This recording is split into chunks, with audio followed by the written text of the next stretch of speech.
ETV YouTube channels లో మీ వ్యాపార ప్రకటనల కోసం ఈ నంబర్కి కాల్ చేయండి. మన కోసం మనతో కొట్లాడే నిజమైన ప్రేమ చూపించే ఒకే ఒక వ్యక్తి అమ్మ.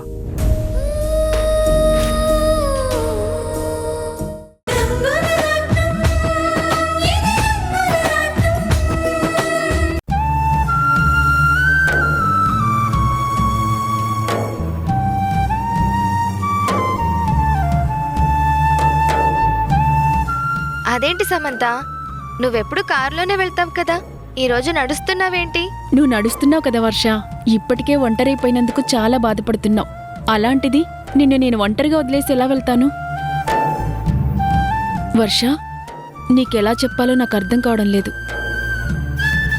వంశీకి వేరే సంబంధాలు చూస్తున్నారంట.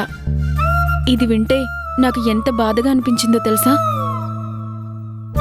అదేంటి, ఈ మాట వింటే నీకు బాధ అనిపించడం లేదా? బాధపడినా ప్రయోజనం లేదని అర్థమైంది. వంశీ నిన్నిలా వదిలేస్తాడని నేనస్సలు అనుకోలేదు తెలుసా? వంశీని తప్పు పట్టకు సమంత, అతను నన్ను వదిలేయలేదు, నేనే వద్దనుకున్నాను. మా అక్క మా కోసం ఎన్నో బాధలు పడింది. ఇప్పుడు నా ప్రేమని గెలిపించడానికి దానికి కూడా మా అక్క బాధపడక్కర్లేదు. కన్నీళ్లని బయటికి కనిపించనీయకపోయినా నీ గుండెల్లో అగ్నిపర్వతాలు బద్దలవుతున్నాయని నాకు తెలుసు. అన్నీ మనం అనుకున్నట్టు జరగవు అని మా అక్క ఎప్పుడో చెప్పింది. పిచ్చిదాన్ని నేనే ఆ మాటకి విలువివ్వలేదు. ఏది ఏమైనా వంశీ సంతోషంగా ఉండాలి.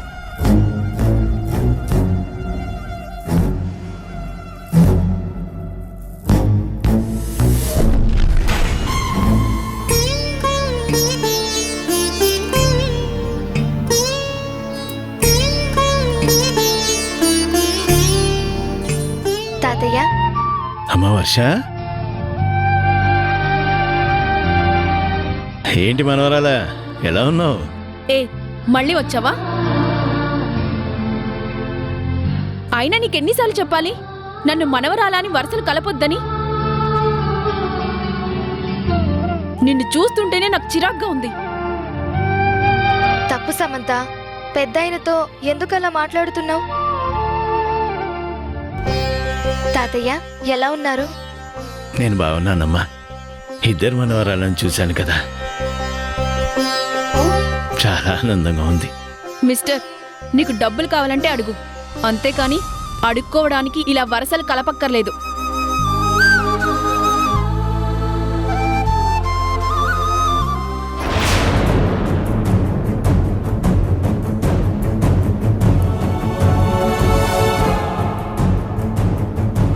ఏం చేస్తున్నావు సమంత?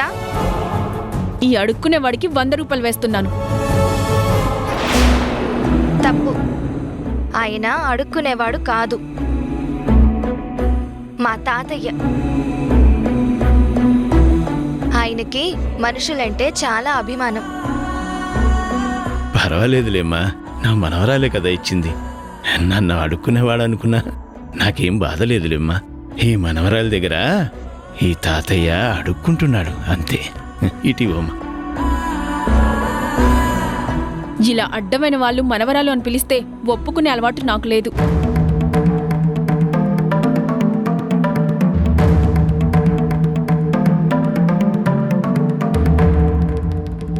తాతయ్య, సారీ తాతయ్య, తనకి తెలియదులే తాతయ్య. పర్వాలేదులేమ్మా, చెప్పానుగా మనవరాలు అని. మనవరాలు ఏం చేసినా తాతయ్యకి ముద్దుగానే ఉంటుంది. ఆ మనవరాలు అలా ఉంది, ఈ మనవరాలు ఇలా ఉంది. కానీ ఈ తాతయ్య మాత్రం ఎప్పుడూ ఆనందంగా ఉంటాడు.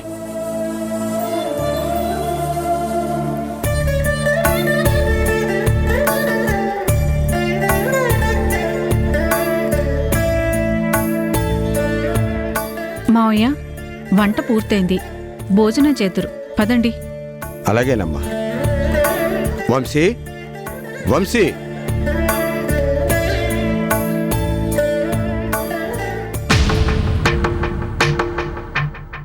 ఏంటి తాతయ్య? పదనా అన్న, భోంచేద్దాం. నాకు ఆకలిగా లేదు తాతయ్య. చూడు నాన్న, కొన్ని సంఘటనలు అనుకోకుండా మన జీవితంలో జరుగుతాయి. వాటిని మర్చిపోవాలి. అంటే ఏంటి తాతయ్య? వర్షాన్ని మర్చిపోమని చెప్తున్నారా మీరు? దాని అర్థం అదేరా. జరిగిన దాని గురించి బాధపడడం ఎందుకు?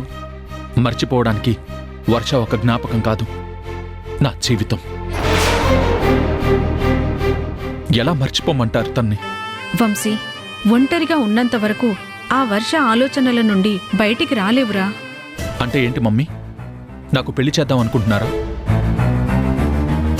ఒక అమ్మాయిని ప్రేమించి పెళ్లి ముహూర్తాలు కూడా పెట్టుకుని పెళ్లి ఆపేసుకున్న నాకు పిల్లనెవరిస్తారు తాతయ్య? ఎవరో ఎందుకురా, శంకర్ గారే సమ్మతినే నీకు ఇస్తానంటున్నారు. ఏంటి తాతయ్య, నిజమా? అవును వంశీ, నీకు సమంతకి పెళ్లి చేయాలని శంకర్ అనుకుంటున్నాడు.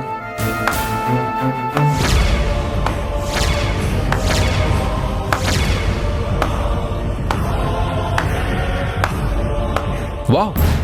శంకర్ గారి తెలివితేటల్ని అభినందించకుండా ఉండలేకపోతున్నాను తాతయ్య. శంకర్ ప్రసాద్ గారు ఓటమి తెలియని బిజినెస్ మ్యాన్గా ఇన్ని సంవత్సరాలు నెంబర్ 1గా ఎలా నిలబడ్డారో అర్థమైంది. వంశీ, ఏం మాట్లాడుతున్నారా? నిజం, మీరు నమ్మలేని నిజం, నేను నమ్మి మోసపోయిన నిజం. ఇది శంకర్ ప్రసాద్ గారి నిజ స్వరూపం. వంశీ, శంకర్ని తప్పు పడితే నేను ఒప్పుకోను. నా పెళ్లి ఆ శంకర్ ప్రసాద్ నిర్ణయిస్తానంటే నేను ఒప్పుకోను. తన మనవరాలి ప్రేమని గెలిపించడానికి నా వర్ష ప్రేమని చంపేయాలనుకున్నారు. అది నేనెలా క్షమిస్తాను? ఎవరు ఒప్పుకున్నా, ఎవరు ఒప్పుకోకపోయినా, ఎవరు అవునన్నా, ఎవరు కాదన్నా, చివరికి ఎవరు వచ్చినా, ఎవరు రాకపోయినా నేను వర్షనే పెళ్లి చేసుకుంటాను. మరి మనింటి పరువు? కనిపించని పరువు గురించి మీరే అంతగా ఆలోచిస్తే మనసిచ్చిన వర్ష గురించి నేనెంతగా ఆలోచించాలి?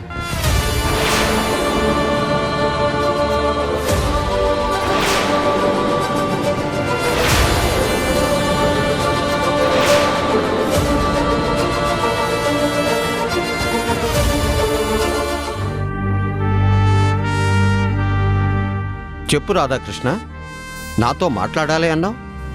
అదే సార్, ఫ్యాక్టరీ గురించి నేను ఎంతో ప్రయత్నించాను, కానీ నాకు ఇప్పుడున్న సోర్స్లో అంత అమౌంట్ వచ్చే పరిస్థితి ఎక్కడా కనపడటం లేదు.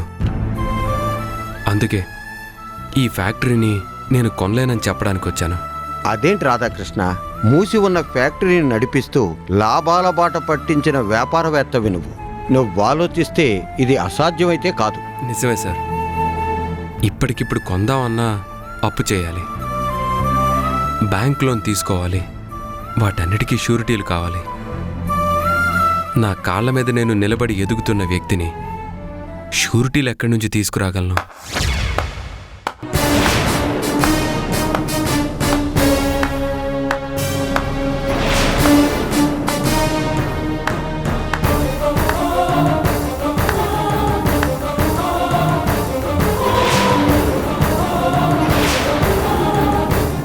ఇప్పుడు అర్థమైందా?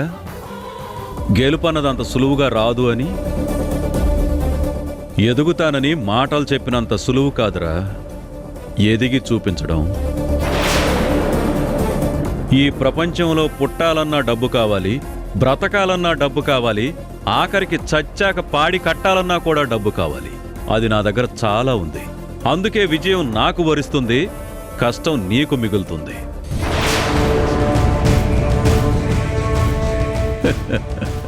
ఇదేరా జీవిత సత్యం.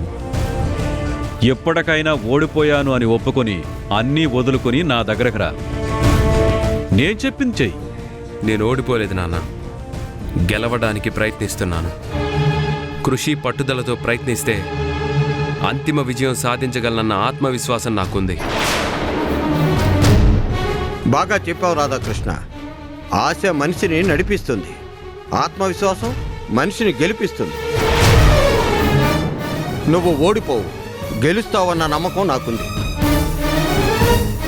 ఎలా గెలుస్తాడు భూపతి? దేనికి పనికిరాని ఆత్మవిశ్వాసం పైసా కూడా తీసుకురాలేదు.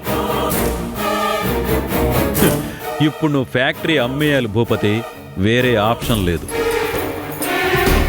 ఆ ఫ్యాక్టరీ కొనేంత డబ్బు వాడి దగ్గర లేదు. అందుకే నీ ఫ్యాక్టరీని నేను కొంటాను.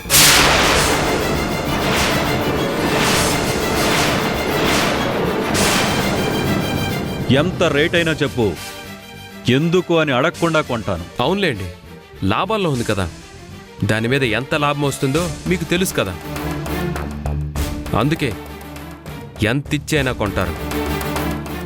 చూడు జగపతి, కొనే ఉద్దేశం నీకు ఉన్నా, అమ్మే అవసరం నాకున్నా, చివరిదాకా అవకాశం నేను రాధాకృష్ణకే ఇస్తాను. భూపతి, ఇప్పుడు కాకపోయినా ఇంకొక 10 రోజుల తర్వాత అయినా కానీ ఏది ఏమైనా ఆ ఫ్యాక్టరీ నేనే కొంటాను. వస్తాను.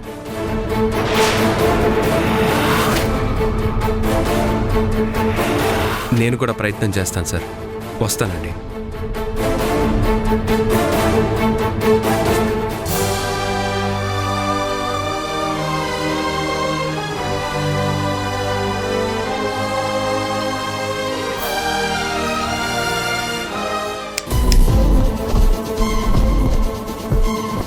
ఏంట్రా, ఆ భూపతి టైం ఇచ్చాడు కదా అని నీ టైం మారుతుందనుకుంటున్నావేమో. చేతికున్న వాచీనే మార్చుకోలేని పరిస్థితిలో ఉన్నావు. నీ టైం ఎలా మారుతుందిరా? నేను ఆ ఫ్యాక్టరీ కొంటాను అన్నది లాభాల్లో ఉందని కాదు, నీ అహంకారాన్ని దించుదామని. నేను కొన్న వెంటనే ఆ ఫ్యాక్టరీని మూసేస్తాను.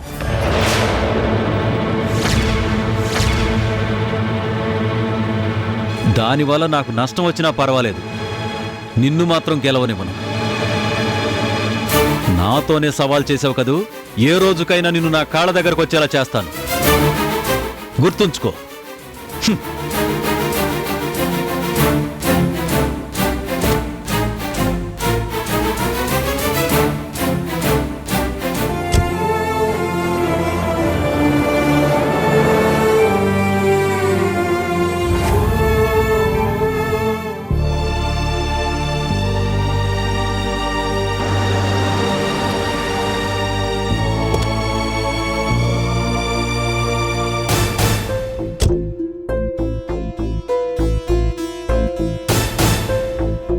నమస్కారం సార్.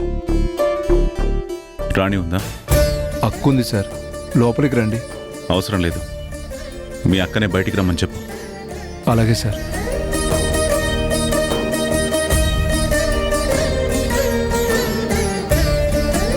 అక్క, అక్క. ఏంట్రా అంజీ? అక్క, శంకర్ సార్ వచ్చారు.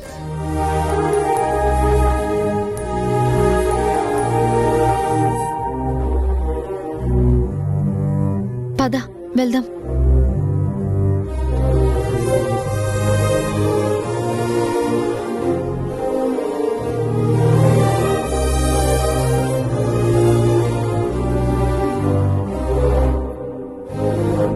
నమస్కారం సార్. ఇక్కడే ఆగిపోయారేంటి? లోపలికి రండి. పర్వాలేదు రాణి, నీకు విషయం చెప్పాలని వచ్చాను, చెప్పి వెళ్ళిపోతాను. ఏంటి బాబు, ఏదో పరాయి వాళ్ళతో మాట్లాడినట్టు అలా మాట్లాడుతున్నారు? లోపలికి రండి. నా చేతి పెసరట్టంటే మీకెంతో ఇష్టం కదా, వేడివేడిగా చేసి పెడతాను, తిందురు రండి. అందరిష్టాలు మారాయి రాణి. ఒకప్పట్లా మీరు లేరు, ఇప్పుడు తినే ఉద్దేశం నాకు కూడా లేదు. ఎందుకు సార్ మమ్మల్ని పగవారిని చేసి మాట్లాడుతున్నారు? మీరంతా పెద్దవాళ్ళు, గొప్పవాళ్ళు. మిమ్మల్ని తక్కువ చేసి నేనెలా మాట్లాడగలను? ఈ జిల్లా కలెక్టర్కి అక్కవి కదా నువ్వు. ఆ స్థలం విషయం చూడు రాణి, నాకు ఆస్తులు కొత్త కాదు, స్థలాలు కొత్త కాదు. 100 ఎకరాలు కొని వెంచర్లు వేసిన బిల్డర్ని. అందుకే నేను ఆలోచించి ఆ స్థలం వదిలేయడానికి నిర్ణయించుకున్నాను.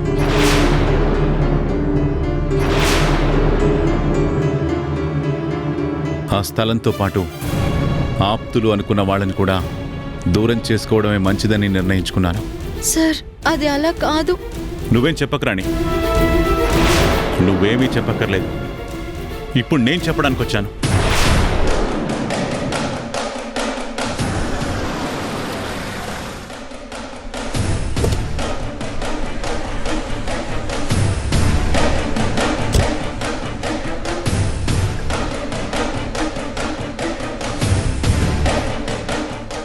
నమస్కారం సార్. అయ్యో కలెక్టర్ గారు, మీరు నాకు నమస్తే పెట్టడం ఏంటి సార్? మేం మీకు నమస్కారం పెట్టాలి, అది మీ స్థాయి.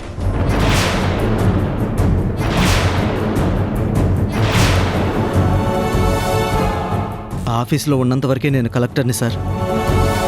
ఇప్పుడు నేను రాణికి తమ్ముణ్ణి. మీ ముందు నేను చాలా చిన్నవాణ్ణి సార్. ఇలాంటివన్నీ మాటల్లో కాదు కలెక్టర్ గారు, చేతల్లో చూపించుంటే బాగుండేది.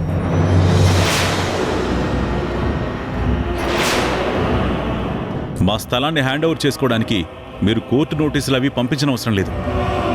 మీ ఆఫీస్లో ల్యాండ్ పేపర్స్ ఇచ్చేయమని నా పిఏకి చెప్పాను, ఇచ్చేస్తాడు.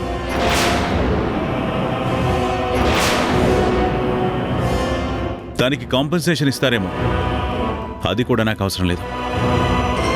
ఎవరైనా అనాథలకు ఇవ్వండి, ఆర్థికంగా నిలబడ్డానికి, చదువులకి, పెళ్లిళ్ళకి ఉపయోగపడతాయి.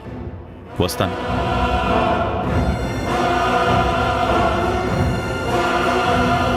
అరే, అసలు సంగతి అడగడం మర్చిపోయానే.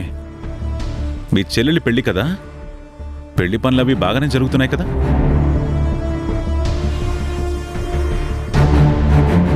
ఎందుకు బాబు, పెళ్ళాగిపోయిందని మీకు మాత్రం తెలీదా?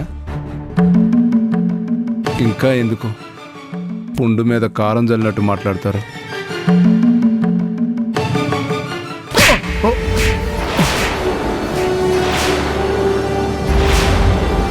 పెద్దవాళ్లతో ఎలా మాట్లాడాలో తెలుసుకో. ఆయననే స్థాయి అనేది.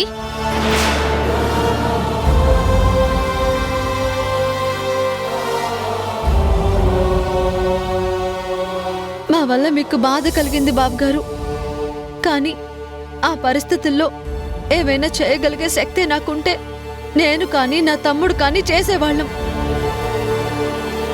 మా గురించి ఎంతో చేసిన గొప్ప వ్యక్తి మీరు.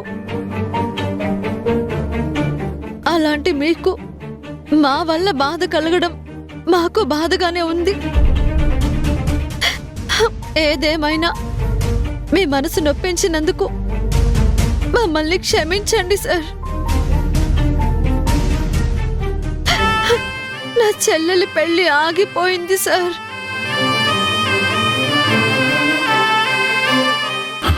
ఉంటాను.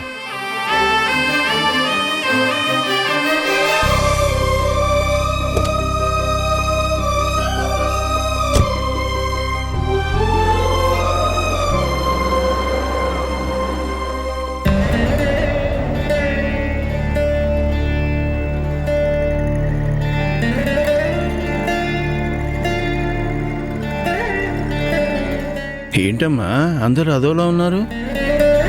ఏం లేదు తాతయ్య, మీరు లోపలికి రండి. ఏం జరిగిందో చెప్పమ్మా. ఈ తాతయ్యకి చెప్పకూడదా? మీ దగ్గర రహస్యాలు ఏముంటాయి బాబు? ఇప్పుడే శంకర్ బాబు గారు వచ్చి వెళ్ళారు.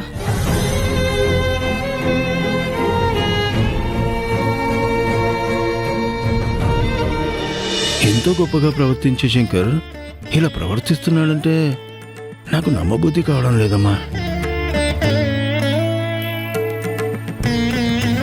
కానీ అది ఎంతో కాలం ఉండదమ్మా. తనేం చేస్తున్నాడో శంకర్ తెలుసుకుంటాడు, మళ్ళీ అన్నీ సర్దుకుంటాయి. తాతయ్య, ఒకప్పుడు ఆయన మమ్మల్ని తన మనవరాళ్ళు అని పిలిచేసరికి ఇంత పెద్ద వ్యక్తి మాలాంటి వాళ్ళని ఇంతలా అభిమానిస్తున్నారా అని ఎంతగానో మురిసిపోయాము. అంత గొప్ప వ్యక్తి, అన్ని విషయాలు తెలిసిన మనిషి ఇలా మారిపోవటం మేమెవరం తట్టుకోలేకపోతున్నాం బాబుగారు.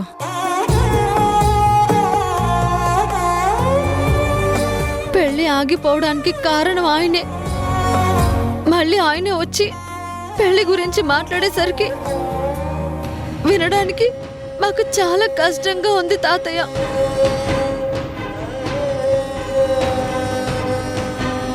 ఇటు వర్షకి సాయం చేయలేక, అటు సార్కి బాధను చెప్పుకోలేక మేమంతా నరకాన్ని చూస్తున్నాం తాతయ్య. అదే బాబు జీవితం అంటే. కొన్ని రోజులు ఆనందాన్ని చూపిస్తుంది, కొన్ని రోజులు బాధనే మిగులుస్తుంది.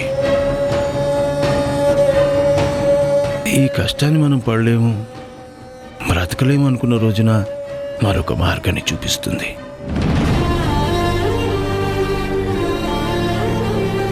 మళ్ళీ జీవితంలో కొత్త ఆశలను చిగురింపజేస్తుంది. ఇదంతా నేను మిమ్మల్ని ఓదార్చడానికి చెప్పట్లేదమ్మా. జీవితంలో నేను అనుభవించి తెలుసుకున్న విషయాల గురించి చెప్తున్నాను అంతే. ఎంత పెద్ద సమస్యకైనా కాలమే సమాధానం చెప్తుంది. అలాగే మంచి వాళ్ళకెప్పుడు ఆ భగవంతుడు అన్యాయం చేయడమా?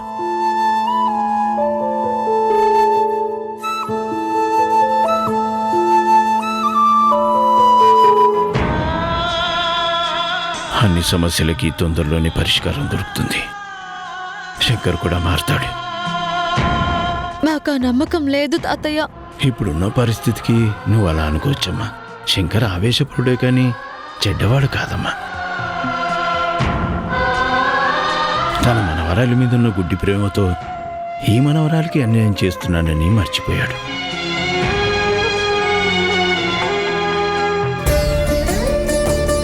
ఈ నిజాన్ని తొందరలోనే తెలుసుకుంటాడు.